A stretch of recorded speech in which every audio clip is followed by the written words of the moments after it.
கர்த்தராகிய இயேசு கிறிஸ்துவின் இனிய நாமத்தினாலே உங்கள் ஒவ்வொருவரை நான் வாழ்த்துகிறேன். ஏசாயா 42 அதிகாரம் 4வது வசனம் இப்படியாய் சொல்லுகிறது, கர்த்தருடைய வேதத்திற்கு தீவுகள் காத்திருக்கிறது. எனக்கு அன்பானவர்களே, நம்முடைய FMI மூலமாக அந்தமான் நிக்கோபோர் தீவுகளில் மாத்திரமல்ல, நம்முடைய இந்தியாவில் பிரம்மபுத்திரா ஆற்றின் மையத்தில் இருக்கிற மஜூலி தீவில் கிட்டத்தட்ட 1600 நீளமான அந்த தீவுக்குள்ளே இருந்து நாங்கள் கர்த்தருடைய பணிகளை மருத்துவத்தின் வாயிலாக செய்து கொண்டிருக்கிறோம். 2 பக்கங்களும் மூங்கில் காடுகளை நிறைந்த ஒரு இடம்.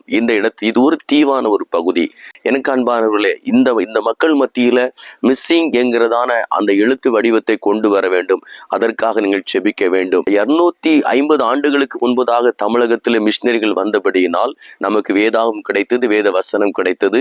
இன்றைக்கு அந்த வேத வசனத்தை கொண்டு நாம் வாசிக்கிறோம். அதனை கொண்டு கர்த்தர் நம்மை ஆசீர்வதிக்க. மஜூலி தீவில் இருக்கிறதான மிஸ்ஸிங் என மக்களும் கிறிஸ்துவை அறிய வேண்டும், இருளான வாழ்க்கை விட்டு அவர்கள் வெளிச்சத்தில் வர வேண்டும் என்பதற்காக தான் என் ஆண்டவர் சொல்லுகிறார். இந்த தீவுகளும் வேதத்தில் இடம்பெற்ற தீவுகளில் இதுவும் ஒரு தீவு என்று என்னால் சொல்ல முடியும். இந்த மஜூலி தீவில் இருக்கிறதான மக்கள் கிறிஸ்துவை அறிய வேண்டும் என்பதற்காக நீங்கள் செபிக்க வேண்டும்.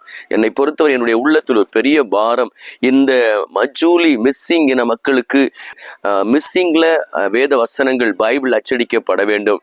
அதற்காக நீங்கள் செபிக்க வேண்டும். எனக்கு அன்பானவர்களே, நீங்கள் செபிக்கும் பொழுது கண்டிப்பாக இந்த மிஸ்ஸிங் என மக்களும் கிறிஸ்துவை ஏற்றுக்கொள்வார்கள் என்பதில் எந்த விதமான சந்தேகம் இல்லை.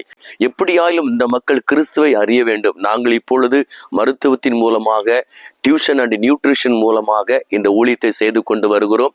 ஒவ்வொரு கிராமங்களிலும் இந்த வில்லேஜ் ஹெல்த் ஒர்க்கரை நாங்கள் அதை அமர்த்தி அந்த கிராமங்களிலே இலவசமாய் மருந்துகளை கொடுத்து பிபி செக்அப் பண்ணி அல்லது இலவசமாக பிளட் டெஸ்ட் பண்ணி நாங்கள் மருந்துகளை கொடுத்து கிறிஸ்துவை நாங்கள் அறிவித்து வருகிறோம்.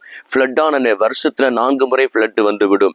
இந்த ஃப்ளட்டான நேரத்தில் அவர்களுக்கு உணவு, உடை இப்படிப்பட்டதான போன சின்ன சின்ன நற்கிரிகளை செய்வது நிமித்தமாக கிறிஸ்துடைய அன்பை நாங்கள் அறிவித்து வருகிறோம். எனவே இந்த ஊழியங்களுக்காக செபியுங்கள். இங்கே ஒரு நல்ல ஒரு ஆம்புலன்ஸ் தேவைப்படுகிறது.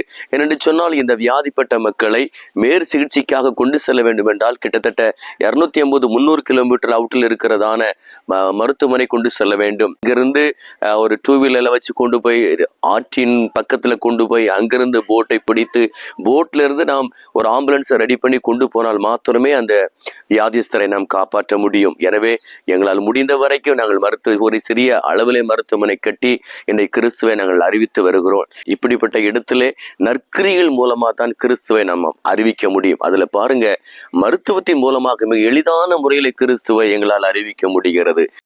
எங்களோடு நீங்களும் கலந்து கொள்ளுங்கள். நீங்களும் எங்களோடு கூட கலந்து மருத்துவத்துறையில், குறிப்பாக மருத்துவத்துறையில் இருக்கிறவர்கள், மருத்துவத்துறை அல்லாதவர்களும் நீங்கள் எங்களோடு கூட சேர்ந்து இந்த மிஸ்ஸிங் மக்களை கிறிஸ்துவுக்குள் கொண்டு வர நீங்களும் எங்களோடு சேர்ந்து சேவை செய்யலாம். அந்த சேவை நிமித்தம் உங்களுடைய பெயரும் கர்த்தருடைய ஞாபக புஸ்தகத்தில் எழுதப்படும் என்பதில் எந்த விதமான சந்தேகம் இல்லை. ஜெபியுங்கள், பங்கு பெறுங்கள். தேவன் தாமே உங்கள் ஒவ்வொருவரையும் ஆசீர்வதிப்பாராக. ஆமேன். God bless you.